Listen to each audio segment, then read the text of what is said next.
kekuatan-Mu, karena pertolongan-Mu Tuhan. Kami ada sampai saat ini. Kami boleh berkumpul Tuhan pagi hari ini. Biar itu Tuhan tidak hanya menjadi rutinitas kami Tuhan. Tapi karena kami tahu kami selalu butuh Engkau di dalam hidup kami. Biar kami Tuhan Yesus kami datang yang pagi hari ini datang Tuhan. Boleh Tuhan Yesus mencari Engkau lebih lagi. Melekat kepadamu Tuhan. Mencintai Engkau dan menjadikan Engkau terutama Tuhan dalam hidup kami. Terima kasih Bapa, mengalirlah Roh Kudus di tempat ini. Hadirat-Mu Tuhan memenuhi setiap kami. Biar kami Tuhan boleh menyenangkan hati-Mu Tuhan lewat ucapan syukur, pujian penyembahan kami Tuhan. Ampuni setiap kesalahan pelanggaran kami. Dan layakan kami Tuhan untuk masuk ke dalam hadirat-Mu yang kudus. Terima kasih Bapa. Segala pujian, hormat, syukur kami Tuhan hanya bagi Engkau. Hanya di dalam nama Yesus sama-sama katakan amin. Yes Tuhan. Yesus, ku cinta Kau, ku tinggikan, ku agungkan. Aku kan memuji-Mu, baik di dalam suka. Mari panggil namanya Yesus. Yesus, ku cinta Kau, ku tinggikan, ku agungkan. Aku kan memuji-Mu, baik di dalam suka. Sebab Kau layak terima pujian.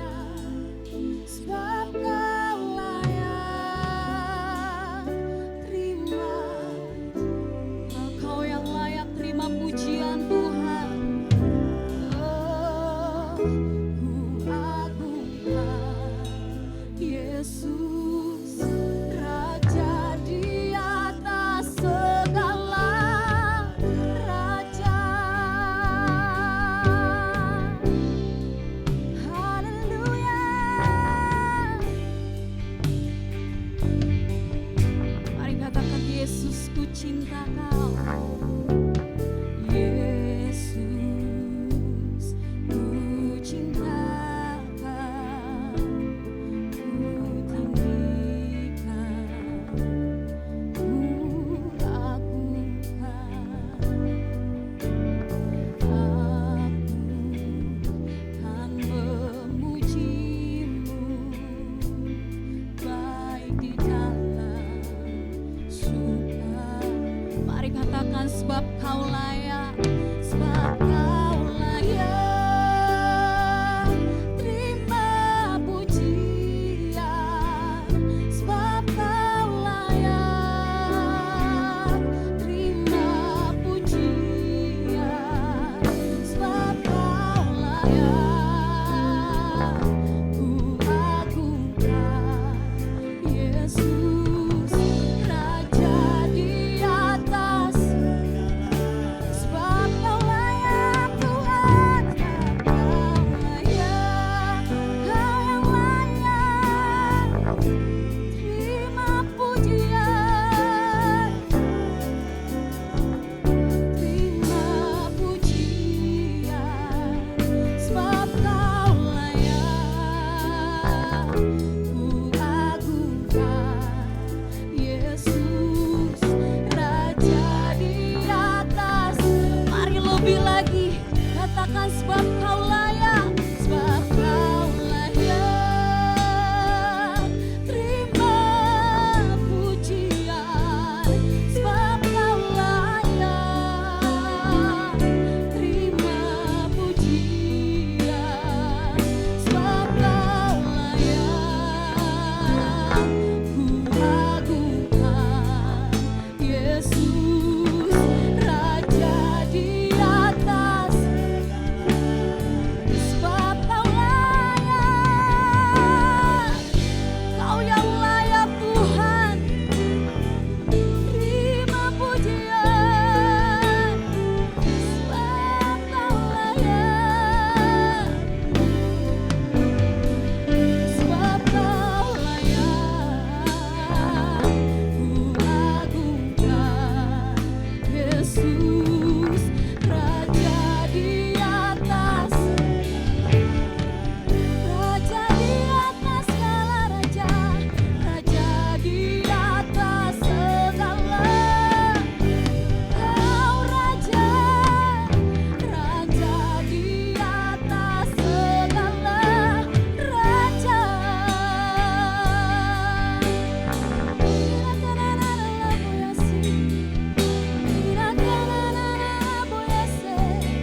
Tepuk tangan sorak-sorai buat Tuhan Yesus. Haleluya.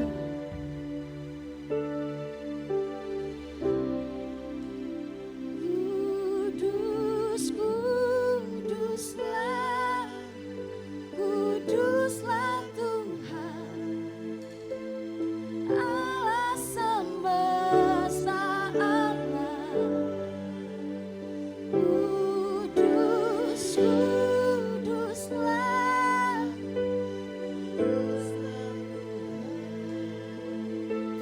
surga bumi. Mari jemaat saja katakan, kudus.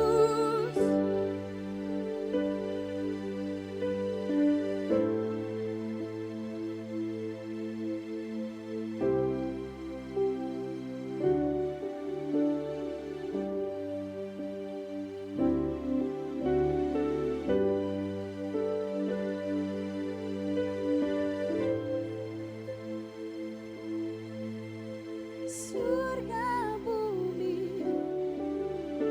Sekali lagi katakan, kudus. Engkau kudus Tuhan, Allah semesta alam. Engkau kudus.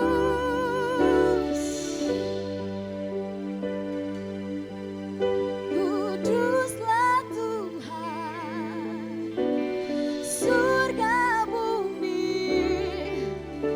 Mari sama-sama katakan, kudus, kuduslah,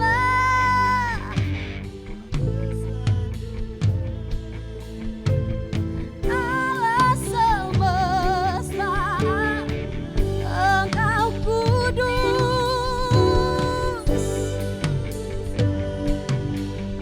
Kuduslah Tuhan, surga bumi menyembah.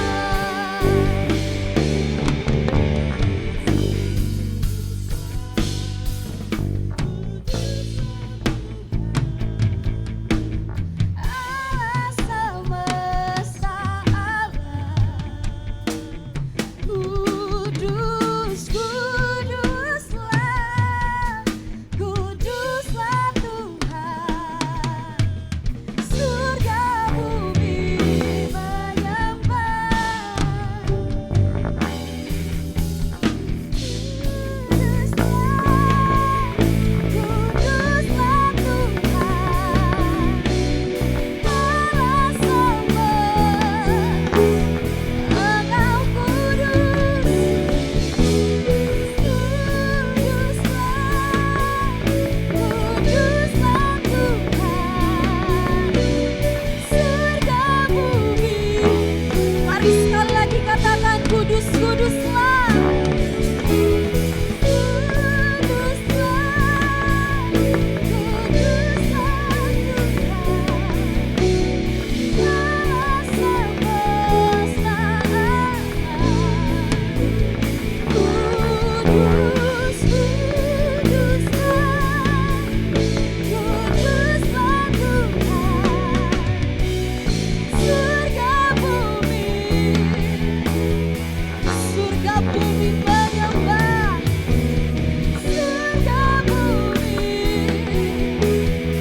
Surga bumi menyembah. Surga bumi menyembah. Mari berikan sorak-sorai buat Tuhan Yesus. Haleluya.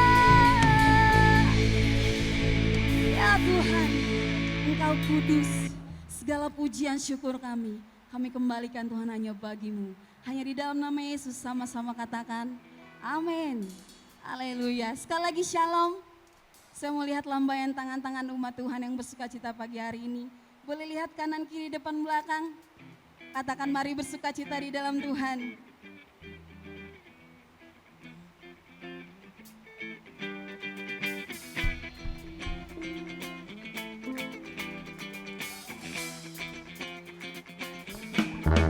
Kami katakan kasih setiamu kekal untuk selama-lamanya Tuhan.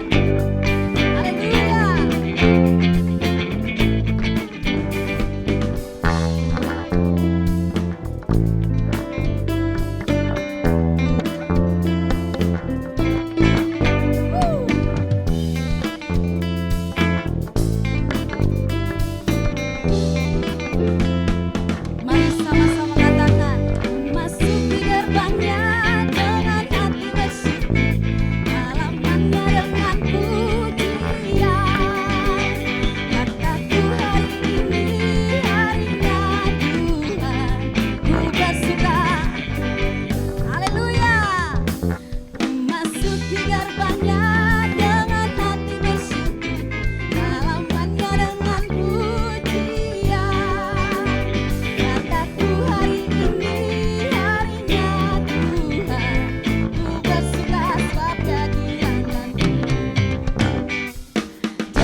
Katakan Dia girangkanku, Dia girangkanku, oh Dia girangkanku.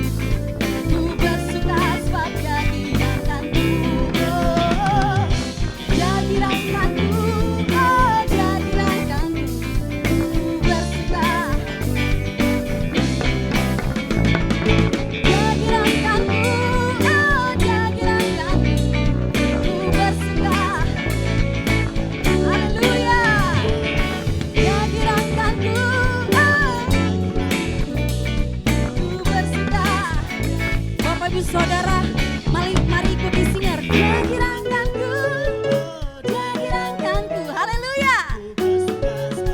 Girangkanku, oh Dia girangkanku, oh Dia girangkanku. Ku bersuka. Mari sama-sama lebih lagi katakan. Dia girangkanku, oh Dia girangkanku. Ku bersuka sebab Dia girangkanku, oh Dia girangkanku, oh Dia girangkanku. Ku bersuka, ku bersuka, ku bersuka. Sekali lagi katakan ku bersuka, ku bersuka. Yeay, kami bersuka di dalam Tuhan. Haleluya. Bapak Ibu Saudara masih semangat memuji Tuhan, amin. Tuhan yang kita tinggikan adalah Tuhan yang besar dan layak dipuji, amin. Berikan sorak-sorai lebih lagi buat Tuhan Yesus. Yeay, Kau besar dan layak dipuji Tuhan.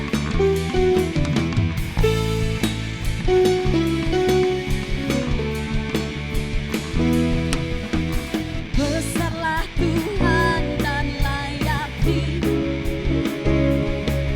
besarlah namanya kekallah. Aman berlindung, Dia Allah bagi kita.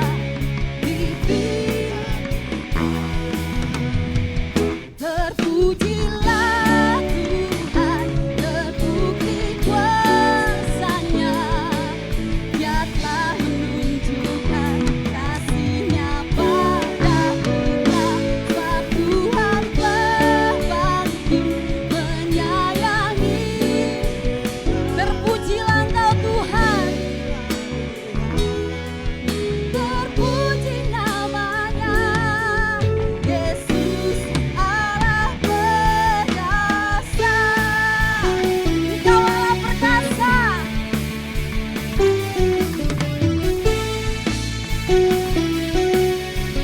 Mari sama-sama katakan besarlah Tuhan, besarlah Tuhan. Besarlah namanya, kekallah kuasa. Amin. Aman berlindung dalam naungannya. Dia Allah bagi kita, di pihak kita. Terpujilah Tuhan, terbukti Dia telah menunjukkan kasih-Nya pada kita. Sebab Tuhan berbakti menyayangi kita.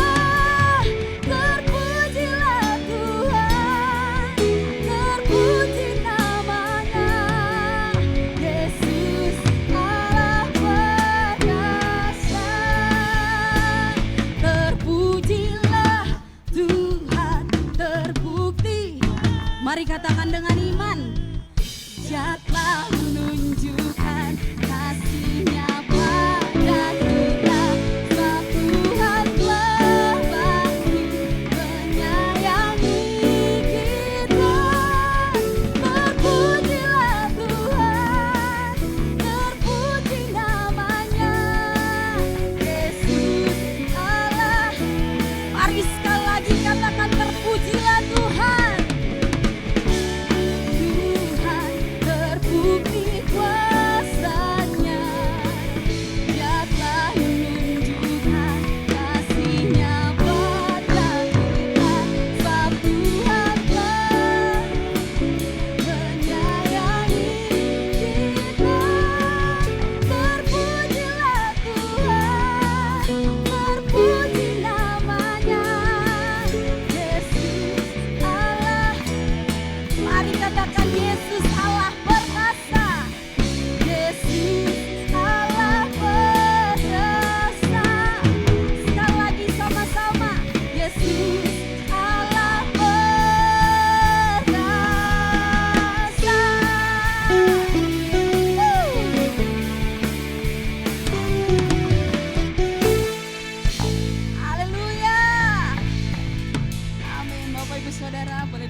Yes, terima kasih Tuhan.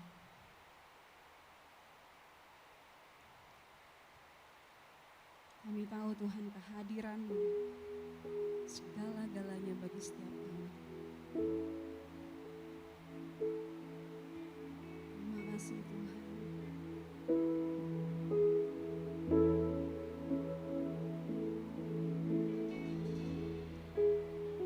Dekat padamu itu rinduku.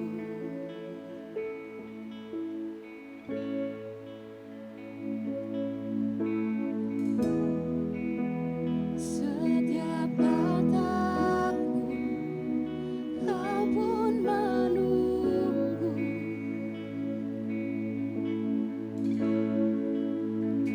Tak kusangka ku terluka.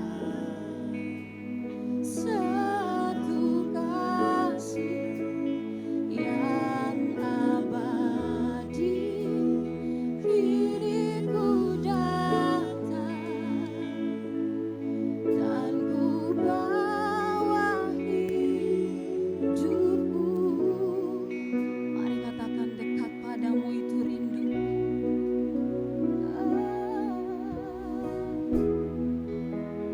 Dekat padamu itu rinduku. Setiap kataku,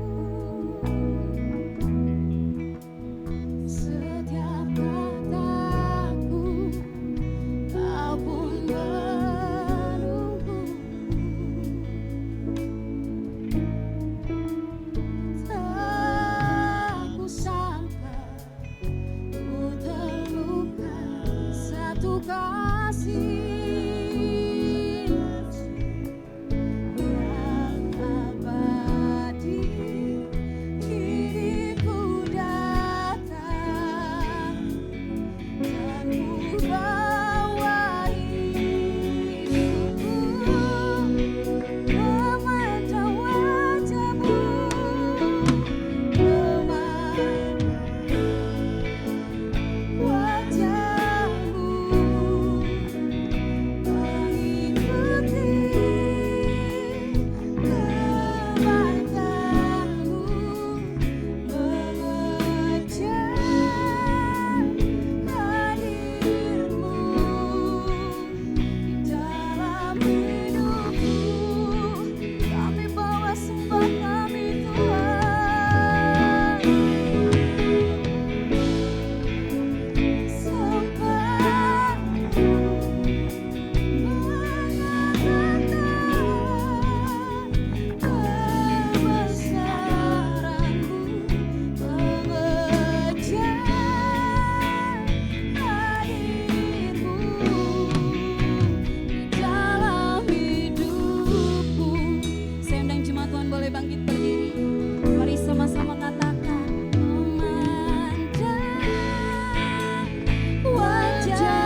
kemuliaan bagimu,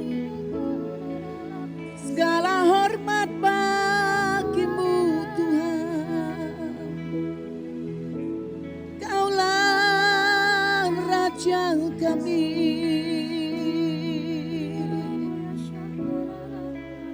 ya Allahku, ya Allahku.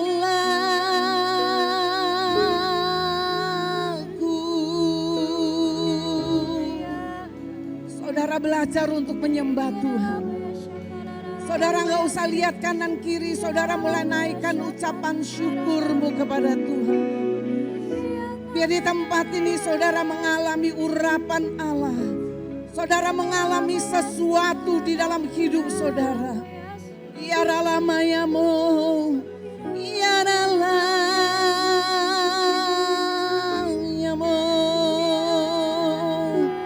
Ina ya Rayamo, ya Rala, ya Ralayamo.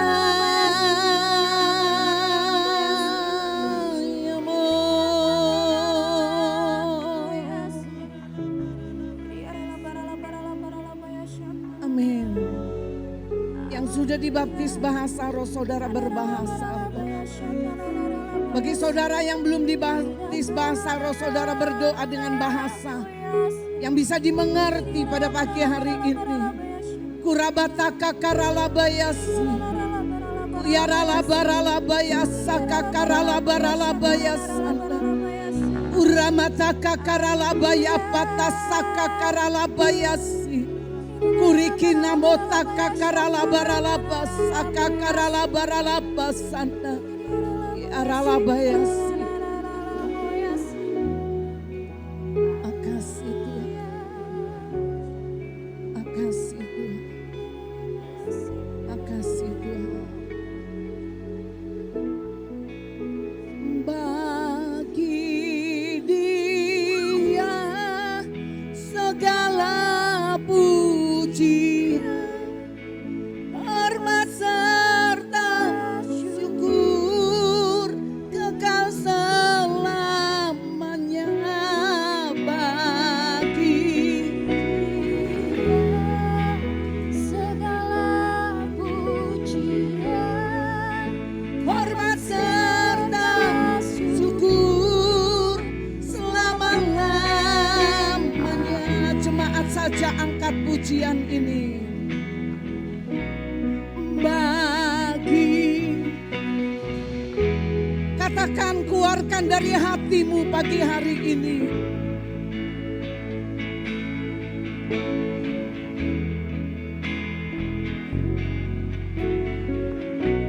Amin.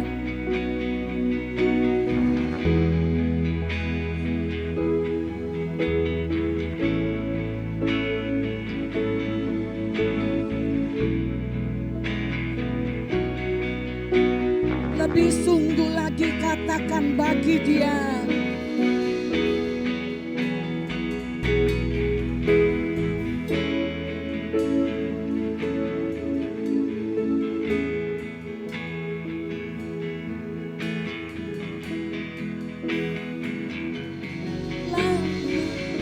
Amin.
Segala syukur hormat kami kembalikan bagi Engkau. Karena dari Engkau, untuk Engkau, dan kepada Engkau. Tidak patut kami mencuri kemuliaan, sebab kemuliaan menjadi milik-Mu. Hanya dalam nama Yesus sama-sama katakan, amin. Tepuk tangan untuk Tuhan, silakan duduk.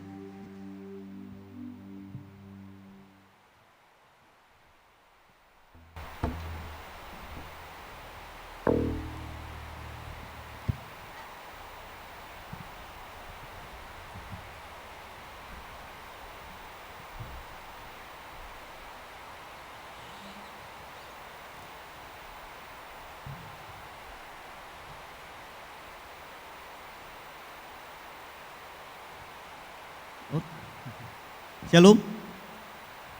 Nah, saya ini pertama kali nih khotbah di ibadah raya gitu ya. Lumayan deg-degan. Semoga bisa disampaikan gitu ya. Yuk mari kita berdoa. Terima kasih Tuhan untuk kesempatan yang telah Kau beri Tuhan.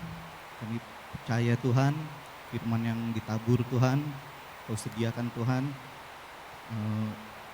hati Tuhan, ladang yang baik Tuhan, agar firman ini dapat bertumbuh Tuhan dan menjadi penuntun atas hidup kami. Terima kasih Tuhan. Amin. Bentar, saya ngetes ini dulu ya.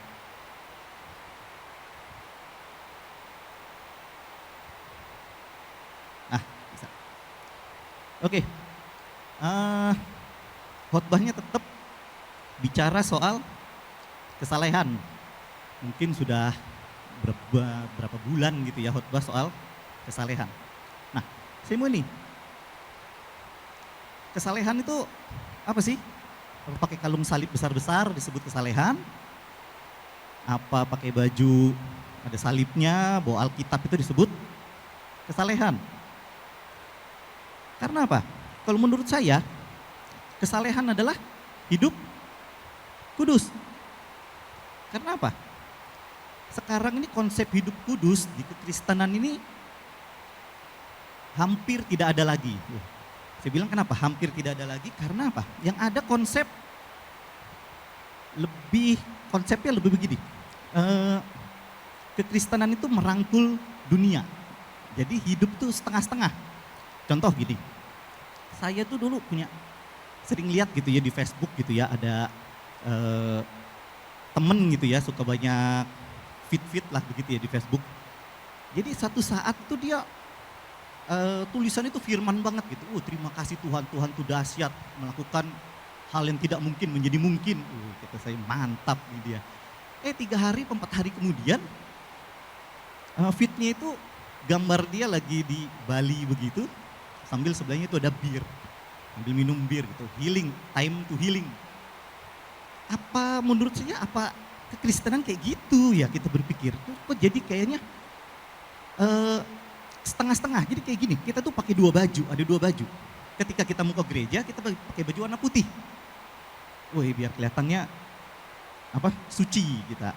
Tapi begitu kalau kita mau pergi fun, kita buka baju, kita ganti baju yang lain. Baju fun, minum nggak apa-apa. Itu mah cuman ini doang bro, nggak mabuk. Oke aja, dugem, oke. Kan nggak nyampe kemana-mana. Nah, karena apa ya? Kenapa kita begitu? Karena apa? Kita ini berpikir begini. Karena kita tuh berpikir ini, hidup kudus, buat apa? Toh kita kan masih ada di dunia. Hidup cuma sekali, nikmati hidup. Kan orang Kristen berpikir begini sekarang. Jadi apa? Kita tuh setengah-setengah. Ikut Tuhan, iya, ke gereja gitu ya. Tapi setengah-setengah. Giliran di rumah, doa baca Alkitab enggak. Nah, saya mau ini. Selama kita berfokus sama dunia, jangan harap kita beroleh sesuatu dari Tuhan. Firmannya di mana? Nah, firmannya di 1 Korintus 2 ayat 14. Ada ya, mari kita baca. Tetapi manusia duniawi tidak menerima apa yang berasal dari Roh Allah. Karena itu baginya adalah suatu kebodohan. Dan ia tidak dapat memahaminya sebab itu hanya dapat dinilai secara rohani. Jadi kemarin saya ngobrol sama temen gitu ya. Waktu SMP tuh saya sampai inget dong sampai sekarang. Mungkin SMP tuh berapa puluh tahun yang lalu gitu ya. Jadi ada teman saya dulu yang aktif ke gereja. Jadi dia aktif ke gereja karena saya dulu rada bandel gitu ya. Jadi dia tuh sempat panggil saya gitu. Bro, lu tau gak sih yang lu lakuin ini, kata dia ya. Itu kejahatan di mata Tuhan, kata dia. Karena kita nggak rohani amat begitu ya. Ini orang gila apa ya, kok bisa tiba-tiba ngomong begitu sama saya gitu loh. Bodo amat lah. Tapi yang anehnya, itu tuh pikiran itu bisa sampai sekarang ini saya masih ingat gitu loh. Namanya orang siapa aja saya sekarang masih ingat gitu. Anehnya gitu ya. Nah, makanya di sini dibilang di ayat ini apa? Makanya gini, kita mau dihotbahin terus nih soal kesalehan mau berbulan-bulan. Kalau kita nih masih bentuk kita nih manusia duniawi, fokus kita ke duniawi, mau sampai mulut berbusa pun gak bakal ngerti. Karena apa? Sudah ada firmannya. Bagi orang duniawi, apa yang dari Tuhan ini adalah kebodohan. Mungkin kita gak bakal pernah ngerti gitu, kok kenapa ya? Kayak begitu saya pernah ngomong sama teman saya. Karena waktu itu main drum terus gitu ya, tiap minggu gitu ya. Jadi dia sampai ngomong gini, bro katanya, ke gereja aja katanya. Masih banyak orang yang brengsek katanya gitu. Saya jawabin dia, lah orang udah ke gerejanya masih brengsek, apalagi orang gak ke gereja, saya bilang. Diem dia langsung kan. Karena apa? Mereka tuh gak ngerti, dikiranya kita ini melakukan kebodohan. Nah, next. Nah, hidup kudus adalah, kudus tuh artinya itu terpisah atau terpotong dari. Jadi kalau kita mau simpulkan, hidup kudus adalah hidup yang terpisah dari dunia. Nah, yang saya mau ini, apa yang harus kita lakukan agar kita tuh terpisah dari dunia? Gampangnya untuk melakukan perintah Tuhan. Perintah, hukum, atau peraturan. Biasanya kalau udah ngomong soal hukum dan peraturan, kita ini pasti males banget katanya. Orang kita di jalan aja kalau bisa ngelanggar gitu ya. Karena hukum tuh ada untuk dilanggar. Apalagi gitu ya. Cuman yang kita diwajibkan cuman baca Alkitab. Pasti kita rasanya gimana ya kalau ngedenger hukum tuh, apalagi anak-anak muda gitu ya, lah hukum itu apa sih, perintah Tuhan tuh apa? Menurut kita nggak penting.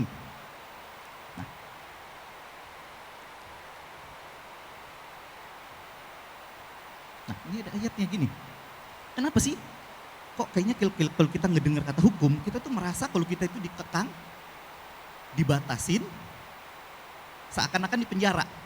Ada nggak kalau kekristenan kita ini ketika kita ingin melakukan firman gitu ya, tapi kok kita ngerasanya, aduh kok kayaknya Tuhan nuntut gua ya. Kok Tuhan ini kayaknya ntar kalau ikut Tuhan ini hidupku dibatasin nih sama Tuhan. Gak bisa nih kalau gak gini. Ya, coba kita baca ayat itu. Yohanes 3 ayat 18. Barang siapa percaya kepadanya, ia tidak akan dihukum. Barang siapa tidak percaya, ia telah ada di bawah hukuman. Sebab ia tidak percaya dalam nama Anak Tunggal Allah. Dan inilah hukum itu.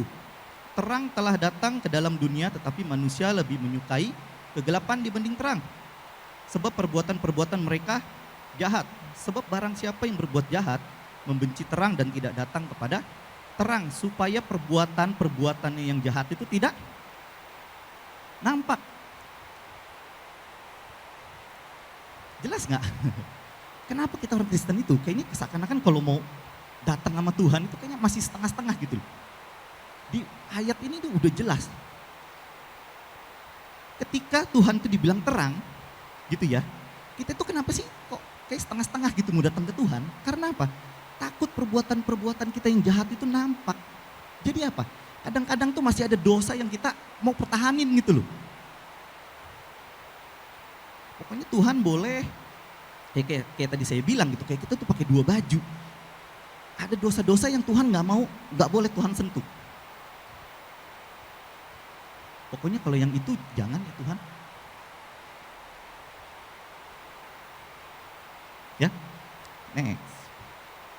Saya ada satu good news nih ya. Good newsnya apa? Percaya nggak kalau perintah Tuhan adalah untuk kebaikan kita. Jadi kita nggak mikir lagi gitu ya. Kalau ternyata saya juga dulu berpikir kayak gitu loh. Apalagi mikirnya tuh, waduh kalau ikut Tuhan tuh susah. Susahnya susah apa? Ada dosa-dosa yang kira-kira, aduh yang ini nih yang susah nih dilepasin sama kita. Tapi kita harus merubah apa? Pola pikir kita. Nah ini good newsnya apa? Perintah Tuhan adalah untuk kebaikan kita. Ya kita lihat ayatnya ya. Di Ulangan 10 ayat 12. Saya baca ya. Maka sekarang, hai orang Israel, apa yang dimintakan kepadamu oleh Tuhan Allahmu? Selain dari takut akan Tuhan, Allahmu hidup menurut jalan yang ditunjukkannya, mengasihi Dia, beribadah kepada Tuhan Allahmu dengan segenap hatimu dan dengan segenap jiwamu, berpegang pada perintahnya dan ketetapan Tuhan yang kusampaikan kepadamu pada hari ini supaya baik keadaanmu. Jadi kalau kita potong gampangnya ya, apakah yang dimintakan kepadamu oleh Tuhan selain apa? Berpegang kepada perintahnya dan ketetapan Tuhan yang kusampaikan padamu supaya baik keadaanmu.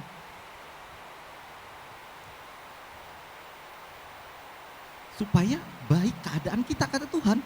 Nah, ini yang apa ya, ketika saya baca gitu ya soal kok ternyata untuk kebaikan kita, bukan untuk mengekang kita. Nah, saya bagi jadi Ben di next Ben.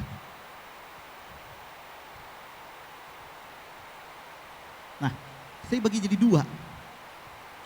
Jadi sebenarnya tujuan dari perintah Tuhan atau firman Tuhan itu adalah untuk yang pertama apa? Melindungi kita dari agar kita mendapat kehidupan yang penuh damai sejahtera. Itu ayatnya kelihatan nggak ya? Pokoknya di Ibrani gitu ya, di dalam bahasa Inggris itu ngomong gini. Later, however, those who has been disciplined by the such punishment reap the peaceful reward of the righteousness life. Artinya itu gini. Kadang kan artinya itu gini ya. Reap itu menuai. Jadi apa? Kita yang sudah didisiplinkan dengan hukuman dari Tuhan akan menuai kedamaian dari hidup yang benar. Jadi gini,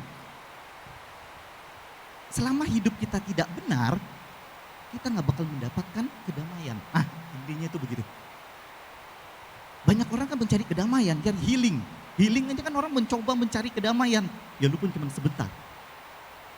Cuman percaya sama saya, di Alkitab sudah mencatat, selama hidup kita tidak benar, juga nggak bakal mendapatkan kedamaian.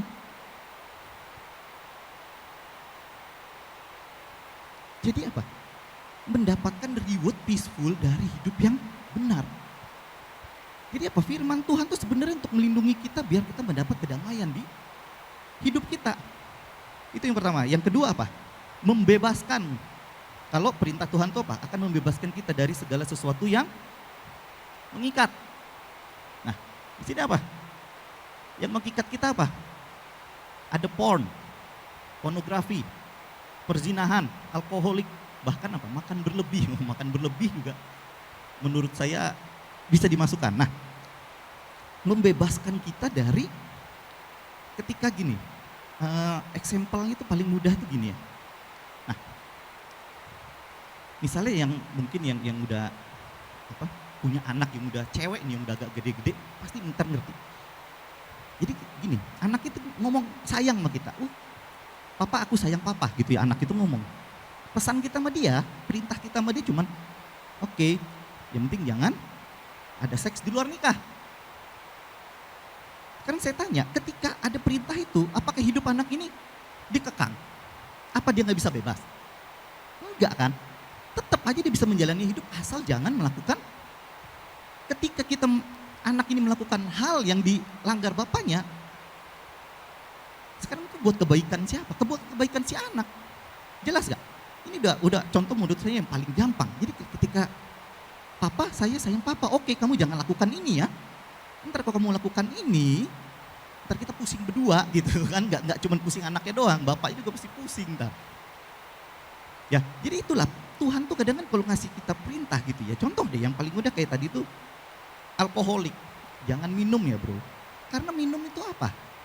Sesuatu yang adiktif. Minum 1, sebulan lagi ntar minum 2. Sebulan lagi minum 3 botol. Ujung-ujungnya apa? Jadi kecanduan. Nah kalau soal makan berlebih, ini yang makanya saya agak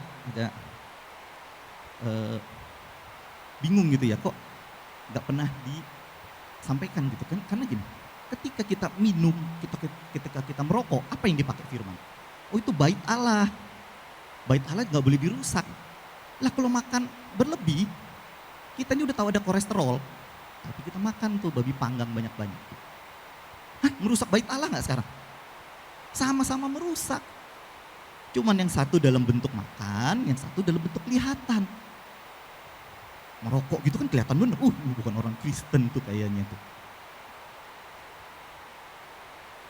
Nah makanya di Yohanes 14 apa? Barang siapa memegang perintahku dan melakukannya, dialah yang mengasihiku, kata Tuhan Yesus.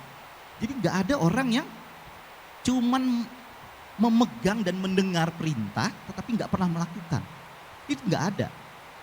Ketika kita ngomong, kita mengasihi, kayak tadi anak tuh ngomong sayang sama bapaknya, kita pasti melakukan apa yang disuruh bapaknya. Nah, ini yang jadi pertanyaan, pasti dalam pikiran kita, dapatkah dilakukan? Karena apa? Zaman sekarang ini porno tuh terang-terangan. Saya ini dulu inget kalau nonton film Dono, kalau nggak salah sih si Kasino. Pernah nonton nggak? Dulu tuh ada, dia mau beli buku porno gitu ya, mau beli buku itu. Tenang aja pak, pokoknya semuanya nggak pakai baju katanya gitu kan. Pernah lihat? Pernah ini nggak? Digumpet-gumpet, mau dibuka, mau jangan di sini, ntar kita ketahuan, kita ditangkep katanya. Jadi akhirnya dia si Kasino kayaknya bawa, bukan Kasino, Indro kayaknya ya, dia bawa pulang. Begitu dibuka, ya benar bukunya pada nggak pakai baju karena itu hewan semua gitu kan ya. Dibuka, oh iya bener. Dulu itu kayak begitu, apa terselubung gitu lah ya. Sekarang ini begitu terang-terangan. Kita sekarang buka TikTok aja, dia mau cari apa ada di situ. Kalau nggak seksi, nggak banyak follower, nggak banyak yang komen, lihat aja. Kalau isinya pendidikan, aduh itu mah cuman berapa ribu. Coba kalau yang begitu, langsung juta hitungannya. Gitu. Bisa nggak perintah Tuhan ini sebenarnya dilakukan nih? Lihat tuh kalau ada lagi sogok menyogok, nggak nyogok nggak dapat proyek pak.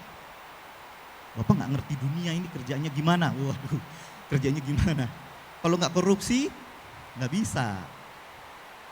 Habis itu ada lagi yang bahkan apa? Sibuk pak, nggak ada waktu. Boro-boro baca doa, baca Alkitab. Time is money, sampai ngomong time is money sama lain-lain lah ya.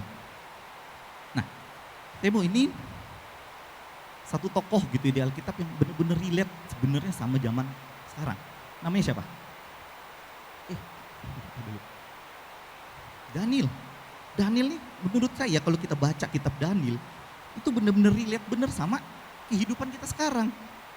Relate-nya di mana? Kita baca. Pertama, kayaknya Daniel ini apa? Yang pertama kali Daniel lakukan ketika dia dibawa, dia itu tahanan Daniel itu. Jadi Yerusalem itu diserang sama Babylon, kalah, dia orang itu jadi tawanan. Yang pertama kali dilakukan Daniel apa? Coba kita buka. Di Daniel 1 ayat 8. Daniel berketetapan untuk tidak, saya baca ya, menajiskan dirinya dengan santapan raja dan dengan anggur yang biasa diminum raja. Dimintanya lah kepada pemimpin pegawai istana itu supaya ia tidak menajiskan dirinya. Titik. Di sini apa? Bicara soal tidak menajiskan dirinya. Pertama apa? Daniel tuh berketetapan. Jadi gini, Daniel tuh mengambil keputusan untuk tidak menajiskan dirinya. Contoh kayak kita gini, ketika kita ada kerja di lapangan baru, ya contohnya kayak Daniel gitu ya, kita baru kerja gitu ya, di tempat kerja itu isinya apa? Korupsi. Kalau cowok itu apa? Pasti bangor-bangor ngomongnya, minum. Di sini Daniel pertama kali itu dia langsung melakukan apa? Stop, gue gak mau itu. Gue gak mau nyantap santapan raja. Karena apa? Orang Babylon itu, orang Yahudi itu, makanannya itu banyak yang gak boleh. B2 gak boleh. Bahkan kayaknya berkuku belah aja gak boleh mereka. Jadi apa? Karena Babylon itu kan bukan Yahudi gitu, jadi apa juga mereka makan. Jadi kalau dibilang tuh haram gitu ya. Dia tuh langsung berketetapan, ya walaupun dia tuh udah ada di lingkungan yang enak menurut saya. Ya dia tuh, ya tadinya orang buangan yang harus jadi budak tuh yang kerja di itu. Karena dia pinter, dia itu jadi pegawai istana. Enak gak? Kalau kita jadi orang Kristen, aduh enak nih malah. Bos mau minum, saya yang beliin bos. Tenang aja, gak usah takut. Kalau korupsi, waduh kita nih yang bagi-bagi duit. Tapi kalau Daniel apa? Tidak. Stop, saya nggak mau. Nah ini yang kedua. Daniel punya sikap apa? Disiplin dalam mencari Tuhan. Kita baca ya. Ini kelihatan nggak sih ya? Kalau Daniel 6 ayat 13. Lalu kata mereka kepada raja, Daniel salah satu orang buangan dari Yudea tidak mengindahkan tuanku ya raja, dan tidak mengindahkan larangan tuanku yang tuanku keluarkan, tetapi sehari 3 kali dia mengucapkan doanya. Di situ saya tulis, ini untuk orang-orang yang ngomong, waduh saya nggak punya waktu Tuhan untuk berdoa baca Alkitab. Yuk kita buka ayat ya, di Daniel 6, saya nggak masukin di situ. Daniel 6 ayat 3, ayat 2. Saya baca ya. Lalu berkenanlah Darius mengangkat 120 wakil-wakil raja atas kerajaannya. Mereka akan ditempatkan di seluruh kerajaan. Membawahi mereka diangkat pula 3 pejabat tinggi. Dan Daniel adalah salah satu dari ketiga orang itu. Kepada merekalah wakil-wakil raja harus memberikan pertanggungjawaban supaya raja jangan dirugikan. Ayat 4. Maka Daniel ini melebihi para pejabat tinggi dan wakil raja itu karena dia mempunyai roh yang luar biasa dan raja bermaksud untuk menempatkannya atas seluruh kerajaannya. Ngerti gak? Jadi kalau kita ngomong kita gak punya waktu sama Tuhan, kerja kita apa sih? Daniel ini apa? Dia tuh 3 orang paling besar di Babilonia. Coba kalau kita browsing Babilonia. Babilonia tuh negara yang sangat maju. Dulu kan ada masuk 7 keajaiban dunia ya. Apa namanya? Taman gantung Babilonia. Ya walaupun nggak pernah dilihat bentuknya kayak apa. Tapi bisa masuk 7 keajaiban. Itulah taman gantung. Begitu besar kerajaan itu. Makanya kalau kita sekarang kita ngomong, aduh mau baca Alkitab tuh susah, nggak ada waktu. Daniel aja yang sudah posisinya itu hitung-hitung tuh udah kayak Perdana Menteri. Bisa tuh 3 kali berdoa tiap hari. Jadi bukan bicara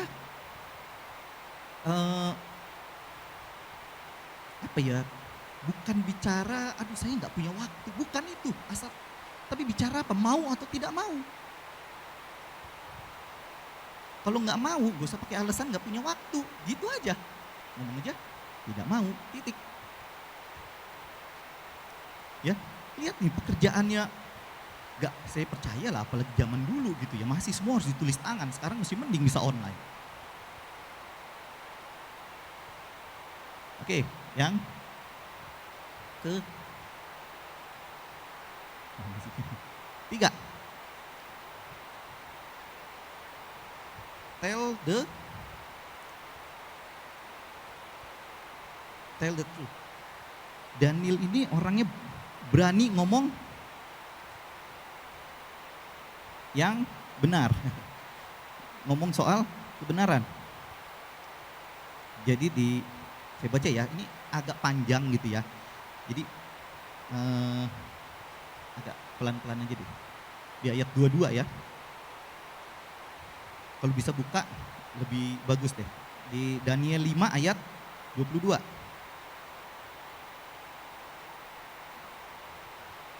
Tetapi Tuhanku Belsazar anaknya tidak merendahkan diri, walaupun Tuanku mengetahui semua ini.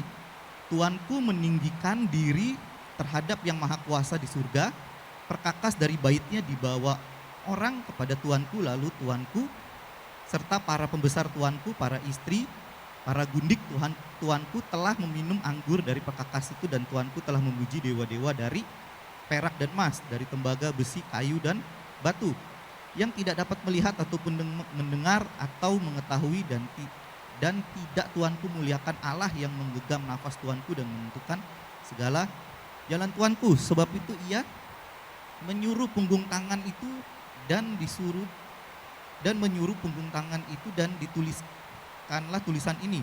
Maka inilah tulisan yang tertulis itu: Mene, Mene, Tekel, Urfasin. Dan inilah makna dari perkataan itu. Mene, masa pemerintahan Tuanku sudah dihitung oleh Tuhan dan telah diakhiri. Tekel, Tuanku ditimbang dengan neraca dan didapati terlalu ringan. Peres, kerajaan Tuanku dipecah dan diberikan kepada orang Median dan Persia. Atas titah Belsazar dikenakanlah kepada Daniel pakaian dari kain ungu dan di lehernya dikalungkan rantai emas. Ayat 30 ya. Pada malam itu juga terbunuhlah Belsazar, raja orang Kasdim. Sekarang masuk akal gak sih ya? Seorang yang posisinya 3 besar ya di suatu negara, ketika ditanya raja berani ngomong begini. Nah, kita sama kepala departemen aja mungkin takutnya setengah mati. Apalagi ngomong yang benar. Ini dibilang sama dia, jadi begini, kalau di ayat sebelumnya itu sebenarnya lebih panjang. Jadi Daniel tuh ngomong gini sama raja nih ya. Itu tulisannya tulisan apa? Itu kan ada pasti tahu lah ceritanya ya. Ada tulisan di dinding yang rajanya itu nggak tahu apa. Rajanya itu takut setengah mati. Jadi dipanggil lah, ada orang pintar namanya Daniel nih. Bawahannya raja udah pasti. Jadi kalau di ayat sebelum itu dia ngomong itu gini. Pas pemerintahan bapaknya Tuhan, jadi bapaknya dia itu Nebukadnezar. Nebukadnezar tuh meninggikan dirinya loh Tuhan. Sampai dia tuh harus hidup di padang rumput, sampai makan rumput selama berapa tahun. Setelah dia udah balik, dia ngomong, akhirnya Tuhan memberikan lagi pikiran itu dikembalikan lagi lah gitu loh. Jadi sampai akhirnya sembuh, sampai dia memuliakan Tuhan. Tapi Tuhan ini anaknya loh, anaknya Belsazar. Tuhan tuh tahu kejadian itu. Tapi Tuhan ini juga tidak menghormati Tuhan. Karena apa? Pekakas yang harusnya buat di kemah suci, Tuhan ini pakai buat minum-minum. Bayangin, mungkin gak sekarang bisa ngomong begitu? Raja lu ini kalau rajanya gak senang penggal. Kita mungkin ya dulu ya, kalau sama kepala cabang aja, saya juga dulu pernah kerja gitu ya. Kalau kita kerja, pasti di lingkungan kerja pada mau menjilat lah, pokoknya menjilat atasan lah, gimana pun cara mau salah, mau bener, yang penting kita jilat dulu dah, yang penting kita bisa aman lah kita kerja gitu. Tapi apa yang dilakukan Daniel ini benar-benar menurut saya bukan sesuatu yang wajar kalau kita ini nggak punya roh Tuhan itu loh. Nggak mungkin berani. Salah lu rajanya, dia berani ngomong kebenaran. Nah, lanjut kita yang ke-4. Dia mempunyai iman yang teguh. Di Daniel 3 ayat 17. Nah ini ketika, ini bukan Daniel ya, tapi ini temannya Daniel. Sadrak, Mesak, Abednego.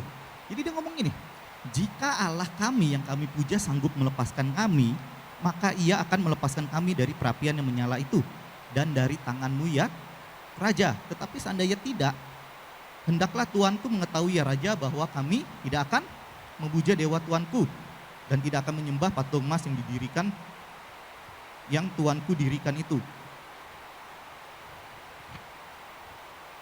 Ngerti nggak mentalnya? Mereka ini mau dilempar ke tungku, yang tungkunya mungkin segede apa ya, orang katanya bisa ditonton sama mereka tuh, mereka lagi jalan-jalan mungkin segede stadion lah, dari jauh tuh bisa dilihat tuh, mau dimasukin tungku. Jadi ngomongnya begini, kalau Tuhan saya mau nih ya, mau melepaskan saya, sanggup melepaskan saya, ya sudah. Tapi kalau enggak, ya enggak apa-apa. Kalau orang Kristen sekarang, Tuhan gak jawab doanya hari ini aja, Tuhan gak ada. Benar gak? Kita lagi ada kesulitan, kita berdoa, kita nangis-nangis 2 jam lah kita berdoa. Gak ada jawaban dari Tuhan nih. Gak ada jalan keluar, langsung kita ngomong, kayaknya Tuhan gak ada nih. Mulai goyah iman kita. Enggak dilempar loh kita nih ke, enggak, maksudnya kadang permasalahan kita ini tidak membawa kematian pada kita harusnya gitu ya. Tapi kita tuh takutnya setengah mati sampai kita bisa ngomong Tuhan tuh enggak ada. Sedangkan mereka nih, si Daniel ini udah mau dilempar loh. Kalau tinggal dilempar itu udah selesai lah hidup dia. Tapi dia ngomong apa? Kalau Tuhan gak nolong pun gak apa-apa. Itu benar-benar apa ya? Menurut saya iman yang kalau kita gak bisa bangun, gak kita bangun dari waktu yang panjang, ini gak mungkin dia bisa ngomong gitu. Saya percaya benar gitu ya. Ya karena apa ya? Kadang kan dulu pas kita kerja gitu ya, target itu kayaknya belum nyampe itu. Kita berdoa sama Tuhan, Tuhan tolong bukakan Tuhan jalan. Ini belum sampai nih target Tuhan. Ketika nggak ada juga sampai di detik-detik terakhir pun, langsung kita ngomong, Tuhan ini jahat, kayaknya gue kurang melakukan sesuatu nih buat Tuhan. Kita mau coba sogok Tuhan. Pikiran dulu ya, saya kalau berpikir gitu, saya coba sogok Tuhan. Berarti ntar kalau saya pelayanan minggu saya harus lebih semangat lagi. Sogok nih Tuhan dengan sogok kita dengan apa? Tuhan sogok dengan apa? Entah saya perpuluhan apa? Persembahan saya lebih besar lagi Tuhan. Tapi Tuhan tolong ya kita yang ini ya.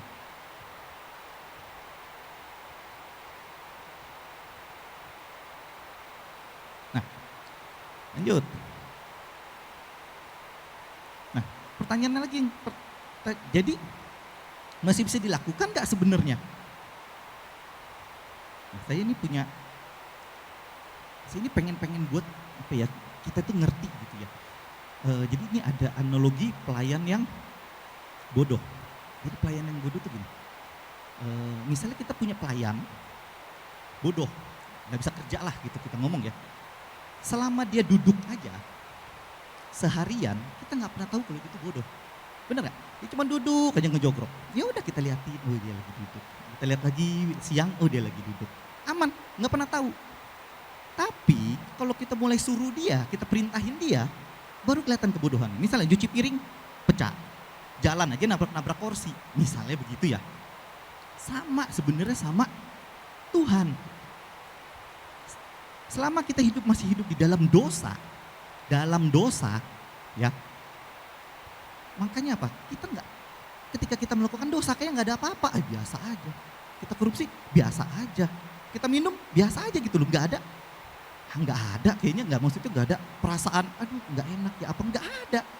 Karena apa? Selama Tuhan kita belum melakukan firman Tuhan, belum ada perintah gitu ya dari Tuhan yang masuk ke kita. Ya kayak pelayan tadi.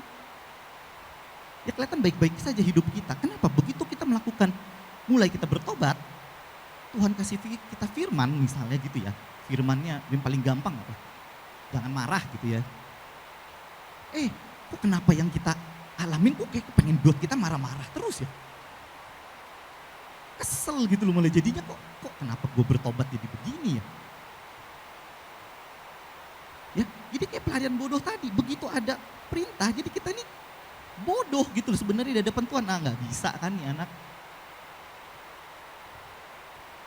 Jadi ketika ditanya lagi, jadi bisa nggak sih sebenarnya melakukan perintah Tuhan, firman Tuhan? Jawabannya bisa. Jika seperti yang tadi di Daniel lakukan ya. Daniel itu apa? Mengambil keputusan. Yang kedua apa? Punya disiplin. Yang ketiga, bicara kebenaran. Keempat, iman yang teguh. Nah, ini yang jadi ketika kita melakukan yang benar, pasti ada pencobaan, kesengsaraan, kesulitan. Seperti yang dilakukan Daniel CS. Contohnya seperti apa? Mereka dilempar ke tungku, masuk lubang singa, diinjak bunuh. Ketika kita mulai melakukan yang benar, saya percaya, kok kenapa kita selalu berpikir, kok kenapa ketika gue bertobat, kok hidup gue jadi susah ya kayaknya. Karena apa? Kita mencoba melakukan firman. Ketika Daniel melakukan firman, yang pertama kali dia mengambil keputusan apa? Dia nggak makan daging, bos. Berapa lama tuh dia bilang? Dia cuma makan sayur. Demi apa? Dia menjaga nggak makan makanan yang haram. Itu yang paling pertama. Yang kedua apa? Ketika dia melakukan firman, mereka melakukan firman, mau dilempar ke, bukan mau, habis itu dilempar ke tungku. Ketika Daniel berdoa aja dimasukin ke lubang singa. Jadi jangan harap gini, ketika kita bertobat, kita melakukan firman, aduh tenang aja, ntar hidup sama Tuhan tuh enak. Gak ada permasalahan. Permasalahannya timbul dari apa nih? Kita mulai melakukan firman. Saya yakin ntar tantangannya pasti gila-gilaan. Apalagi contoh, dulu saya kerja itu, saya bagian promosi. Ke bagian promosi kan kita suka masukin iklan di koran, masang iklan baliho. Itu tuh ternyata gitu ya, saya juga baru tahu ternyata tuh ada duitnya semua. Bukan kita yang minta, dari vendor yang udah ngasih. Bos udah disiapin ya 10%. Iklan di koran itu kalau masang untuk berwarna ya, waktu itu ya untuk 3 hari aja, ya bisa lah mungkin 9 sampai 15 juta lah, tergantung halamannya, halaman nomor berapa. Jadi kita tuh sampai, saya tuh dari dulu tuh nggak mau ya terima uang begitu, nggak pernah mau. Sampai tuh akhirnya dipaksa-paksa tuh, udah masang iklan ke berapa gitu, dipaksa-paksa akhirnya terima voucher dari dia di toko kacamata. Lah ini kacamata yang sekarang saya pakai ini, itu voucher dari 10% masang iklan di. Nah waktu itu perusahaan saya itu pernah masang baliho bolak-balik di Kedaton. Tahu sendirilah, saya yang memproses lah itu semua lah. Hampir 300-an juta. Kalau 10% berapa? 30 juta bos. Gila, gak usah kerja capek-capek. Enggak tuh gak terima. Akhirnya yang terima siapa? Kepala cabang. Diambil sama dia. Karena apa? Saya juga udah ngomong dari pertama.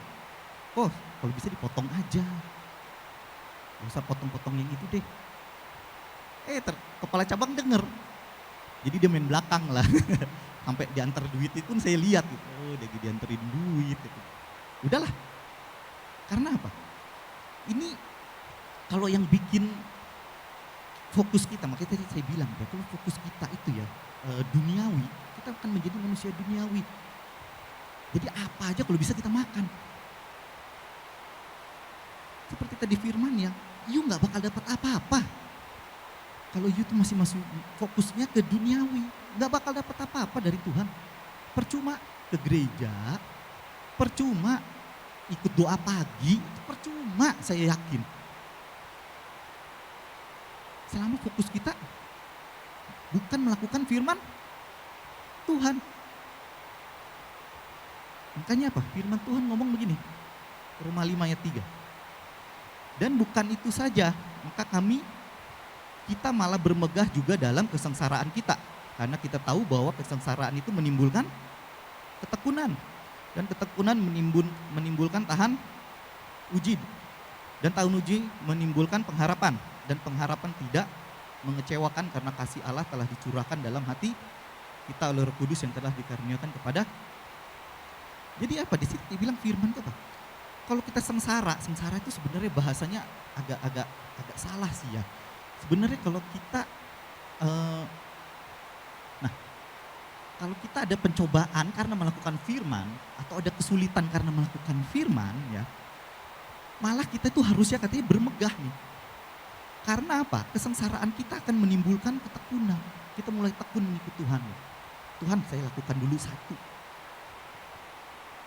Yang bisa saya lakukan dulu satu. Jadi begini, saya mau ngomong bukannya ketika kita bertobat jadi orang Kristen, hari itu juga kita langsung tiba-tiba nggak bisa melakukan dosa lagi. Bukan begitu. Makanya saya tadi ngasih analogi itu pelayan yang bodoh. Entar dengan pertolongannya Roh Kudus, kita diajarin nyuci piring sama Tuhan. Cuci piring dulu ya bos, nih diajarin ya, muternya begini, megangnya begini, dikasih sabun. Dengan ada tuntunan Roh Kudus. Itu yang paling penting. Kalau nggak ada tuntunan Roh Kudus, nggak bakal bisa. Nah, makanya di sini bilang apa? Menimbulkan tahan uji. Tahan uji menimbulkan pengharapan, dan pengharapan itu pasti tidak akan pernah mengecewakan. Nah, penutup. Ini yang dikejar sama Paulus. Ini Paulus di 2 Timotius nih, Paulus tuh udah mau meninggal. Jadi Paulus tuh ngomong gini, 2 Timotius 4 ayat 6 ya. Mengenai diriku, darahku sudah mulai dicurahkan sebagai persembahan. Dan saat kematianku sudah dekat. Aku telah mengakhiri pertandingan yang baik, aku telah mencapai garis akhir, dan aku telah memelihara iman. Karena telah tersedia bagiku mahkota kebenaran yang akan dikaruniakan kepadaku oleh Tuhan, hakim yang adil pada harinya, tetapi bukan hanya kepadaku, melainkan kepada semua orang yang merindukan kedatangannya. Ini harusnya menjadi goal kita. Kita udah bisa ngomong, aduh kematian gue ini sudah dekat. Tapi aku ini sudah menjaga, aku telah memelihara iman. Dan aku percaya akan ada mahkota kebenaran yang akan diberikan oleh Tuhan.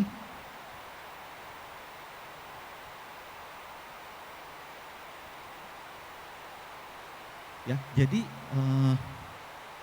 kita kadang gini, kalau kita hidup gak punya tujuan, kita susah memfokuskan diri kita. Tapi kalau kita udah tahu tujuan kita kayak Paulus, kita percaya ada mahkota gitu ya, kita bisa hidup kayak tadi, hidup yang benar agar kita mendapat kedamaian. Bener udah gak ada lagi gitu loh alasan kita tidak cari Tuhan benar-benar. Karena di Wahyu bilang apa? Kalau kamu tidak dingin, tidak panas, aku kan apa?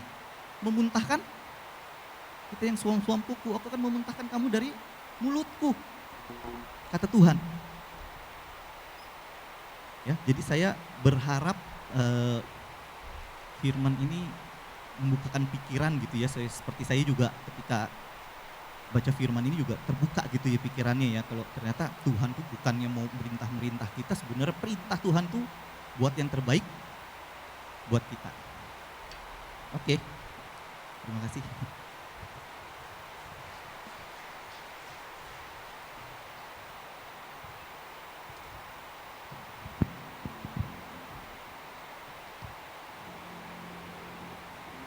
Puji nama Tuhan. Saya undang petugas kolektor boleh maju ke depan.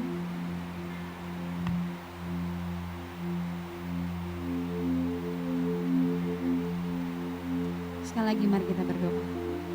Terima kasih Tuhan untuk firman yang telah kami dengar Bapa. Ajar kami Tuhan terus supaya kami Tuhan tetap hidup saleh Tuhan. Untuk lebih lagi Tuhan mengenal Engkau secara pribadi Tuhan. Lebih lagi Tuhan memiliki hubungan yang intim itu dengan Engkau Tuhan. Terima kasih Bapak, kalau sebentar Tuhan kami mau memberikan sebagian dari apa yang Kau percayakan kepada setiap kami. Kau berkati tangan-tangan yang memberi maupun yang belum memberi Tuhan. Kami percaya persembahan Tuhan pada pagi hari ini boleh menjadi berkat untuk pekerjaan tangan Tuhan di tempat ini. Terima kasih Yesus, hanya di dalam nama Yesus kami siap memberi dengan penuh sukacita. Amin. Selamat memberi, Tuhan Yesus memberkati.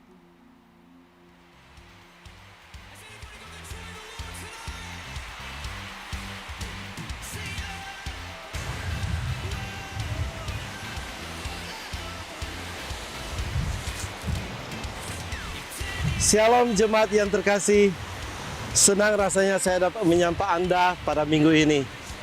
Berikut saya akan menyampaikan pengumuman seputar Gereja Betani Lampung untuk sepekan ke depan.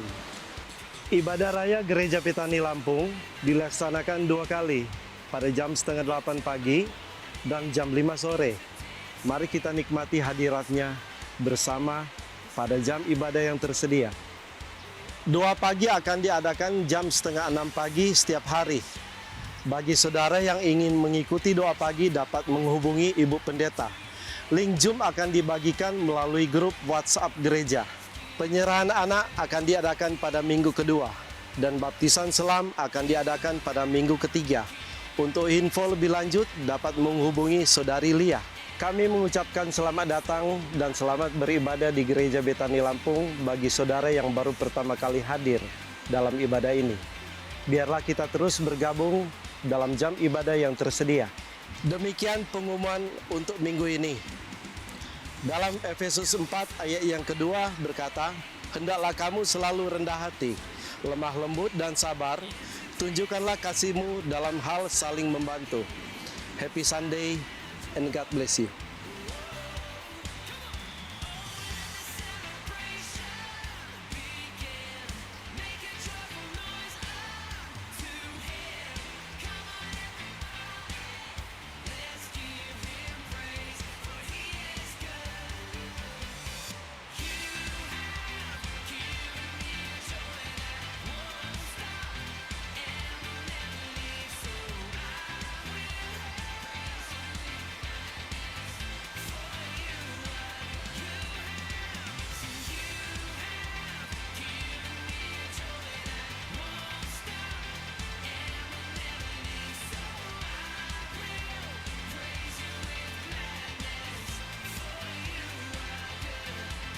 Kita mengakhiri ibadah kita siang Jumat. Tuhan boleh bangkit berdiri. Sekali lagi berikan tepuk tangan sorak-sorai buat Tuhan Yesus. Haleluya. Kudus, kuduslah, kuduslah Tuhan, Allah semesta alam. Kudus, kuduslah, kuduslah Tuhan, surga bumi menyembah.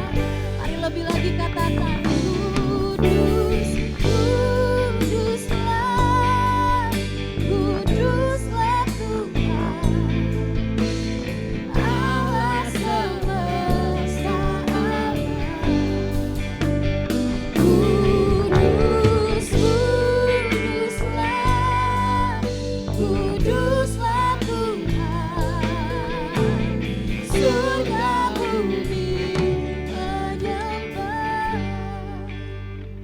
Diberkatilah keluarga, anak, menantu, cucumu. Diberkati pekerjaanmu, diberkati usahamu, diberkati keluar masukmu. Dan engkau akan diangkat menjadi kepala dan bukan menjadi ekor.